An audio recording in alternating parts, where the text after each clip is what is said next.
Un Caseldaccia tonico e arrembante riesce ad imbrigliare le manovre dell'Akragas e strappa meritatamente un pari al Seneto, dopo essere riuscito a passare per primo in vantaggio con un gol di Stassi. Un pari, però, che costa caro alla squadra dei Templi, che rallenta la propria corsa e consegna la leadership della classifica all'Enna.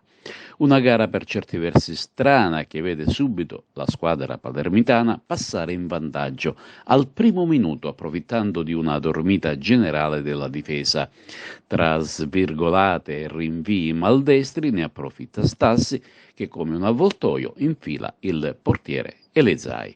La partita prende una brutta piega, ma il tempo è ancora tantissimo per recuperare, ma i giovanotti del tecnico ospite Marco Mineo reagiscono con fermezza, fermando sul nascere i tentativi di pericolosità degli avanti biancazzurri. Si vede a vista d'occhio che qualcosa non va nella manovra cregantina e l'assenza di Semenzin fuori per infortunio è un handicap pesante.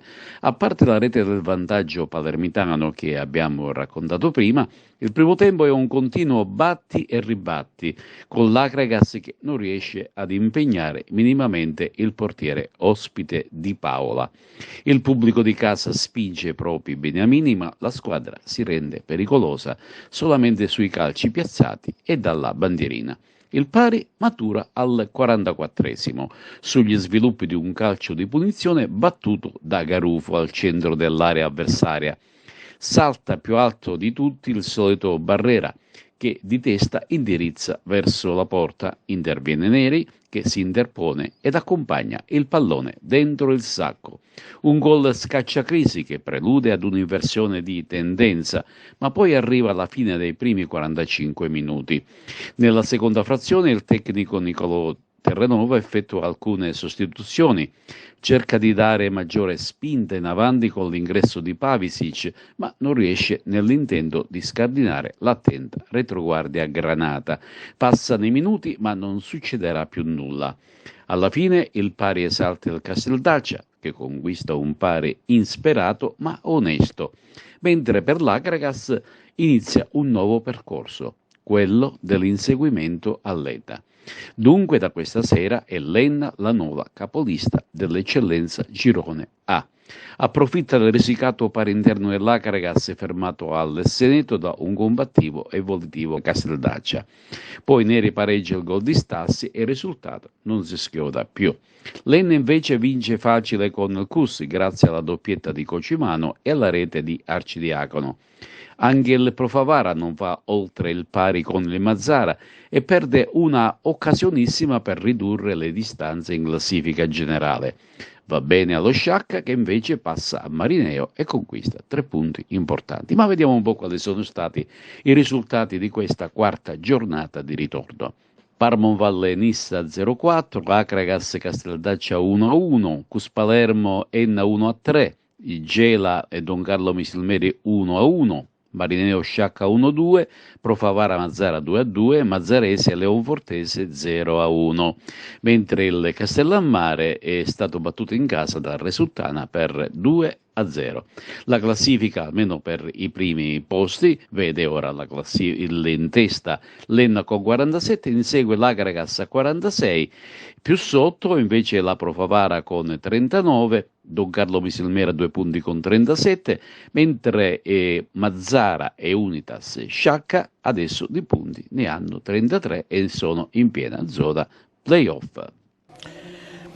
Diciamo che è un periodo che non va molto bene per l'Akragas, abbiamo subito una indecorosa sconfitta in Coppa Italia, poi è stata un'escalation, con la Nissa abbiamo vinto al 96esimo, però io non ero a vedere la partita, ma mi hanno detto che non era un'Akragas brillantissima e oggi ho visto un'Akragas, non la solita Akragas, ecco, l'ho vista molto sottotono. Che idea si è fatto di questo momento dell'Akragas? È fisiologico che durante il campionato ci siano, diciamo, delle flessioni E a noi ci capitano sempre a gennaio e speriamo, ora faremo una chiacchierata con i ragazzi, vediamo se c'è qualcosa e vediamo di superare questo momento. Ecco, però io direi una cosa, non c'è da allarmarsi perché poi al di là di tutto l'Agragas oggi ha sbagliato 6-7 palle gol, se una di queste 6-7 palle gol le sarebbe finita dentro non ci sarebbero state polemiche. Poi ho visto che i tifosi diciamo che facevano un po' di polemiche al mio indirizzo. Io ho sempre fatto tutto quello che ha voluto l'allenatore e l'area tecnica.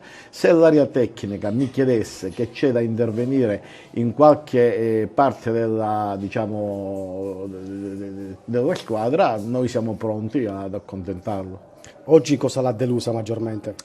Ma ho visto, negli ultimi tempi vedo un'Agragas svogliata, ecco, un'Agragas svogliata, abbiamo preso un gol e oggi per una disattenzione, non si può prendere un gol, cioè, noi abbiamo una delle difese più forti del campionato, non si può prendere un gol in quella maniera, non è quella mancanza di bravura, quella è svogliatezza. Cioè, io domani faremo io, Calvari, tutti i dirigenti, faremo una chiacchierata con i ragazzi per capire che cosa c'è, perché questo tran tran dura da qualche settimana e noi sapete tutti qual è l'obiettivo e non lo possiamo perdere di vista. Tifosi delusi, amareggiati, cosa si sente di dire loro? Ma cosa mi sento di dire loro? Io sono pure deluso e amareggiato come loro. Però io dico una cosa, ecco, guardiamo l'altra parte della medaglia, siamo a un punto, Lenna ci è scavalcato di un solo punto, Lenna deve venire ancora da Agrigento, ancora ci sono parecchie partite da giocare, se ci stringiamo tutto attorno, la finiamo con le polemiche, forse qualcosa di buono si può riuscire a fare.